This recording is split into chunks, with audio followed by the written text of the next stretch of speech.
2010 का question discuss कर रहे हैं। क्वेश्चन में हमसे बोला गया है a galvanometer has a coil of resistance 100 ohm and it gives a full scale deflection for 30 milli ampere current.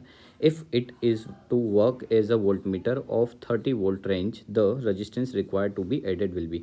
देखो हमें यहाँ से थोड़ा सा थ्योरेटिकल कंसेप्ट पता होना चाहिए कि अगर हमारे पास ये गैल्वेनोमीटर है तो इस गैल्वेनोमीटर को हम अमीटर में भी कन्वर्ट कर सकते हैं और वोल्ट मीटर में भी कन्वर्ट कर सकते हैं। अगर हमें इसे ठीक है अमीटर में कन्वर्ट करना है तो इसके पैरेलल में हम रेजिस्टेंस लगाते हैं। अब जैसे इसने हमने पैरेलल में रेजिस्टेंस कनेक्ट किया तो अब ये जो हमारे पास सर्किट बना है ये सर्किट जो है वो पूरा क्या कहलाएगा, अमीटर कहलाएगा। ओके, अमीटर की तरह वर्क करेगा। ओके, और अगर इसी गैल्वेनोमीटर के साथ ये गैल्वेनोमीटर है मेरे पास, ठीक है, यहाँ पर गैल्वेनोमीटर है और इस गैल्वेनोमीटर के सीरीज़ में अगर मैं रेजिस्टेंस कनेक्ट कर देता हूँ तो ये रेजिस्टेंस करने के बाद जो ये सर्किट बनेगा ये किसकी तरह बिहेव करेगा, ये वोल्ट मीटर की तरह बिहेव करेगा। ये आपको कंसेप्ट पता होना चाहिए। ओके, इस कंसेप्ट पे बेस ये न्यूमेरिकल है। देखो अब क्या है बोला गया है क्वेश्चन में, गिवन क्या क्या है कि एक गैल्वेनोमीटर है, इसका रेजिस्टेंस जो है, ये गैल्वेनोमीटर है, इसका रेजिस्टेंस जो है, इसको जी बोल रहा हूँ रेजिस्टेंस को, ये कितना है 100 ओम है, ठीक है। और इसकी फुल स्केल डिफ्लेक्शन जो है, मतलब यहाँ पर जो फुल स्केल डिफ्लेक्शन जो होगा वो कितना है 30 मिली एम्पियर की करंट ये शो कर रहा है।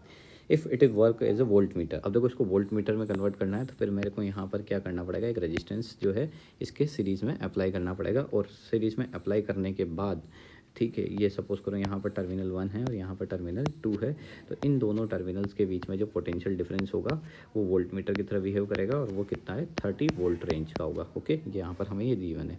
ओके, तो अगर हमारे पास ये सर्किट बन चुका है, अब हमें क्या निकालना है, देखो यहाँ से निकालना है रेजिस्टेंस। तो हम सीधा सा ओम्स लॉ लगा देते हैं। तो we A B equals to क्या हो जाएगा, वी इक्वस टू क्या होता है, ठीक है, वी इक्वस टू होता है I R.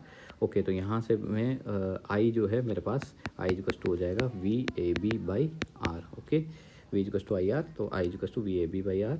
Okay, V A B कितना है 30। ओके, 30 वोल्ट का हमें गिवन है और रेजिस्टेंस जो है वो हो जाएगा 100 प्लस आर इक्वलेंट लिख देता हूँ इसको, कंप्लीट रेजिस्टेंस दोनों का सीरीज़ में जो है। तो एक तो कितना है 100 का दिया हुआ है और एक अननोन है। ओके, और यहाँ पर जो करंट की वैल्यू है वो कितनी 30 मिली एम्पियर, मतलब 10⁻³ ओके, ये मेरे पास वैल्यूज़ आ जाएगी यहाँ से। तो देखो 30 से यहाँ से 30 कैंसिल आउट हो जाएगा। ओके, तो मैं इसको यहाँ पर ऐसा करता हूँ, क्रॉस मल्टीप्लाई करूँगा अगर, ये हो जाएगा 1/1000। ओके, और ये हो जाएगा 100 प्लस आर। तो यहाँ से मुझे आर निकालना है, तो 100 प्लस आर इक्वस टू 1000 हो जाएगा यहाँ से।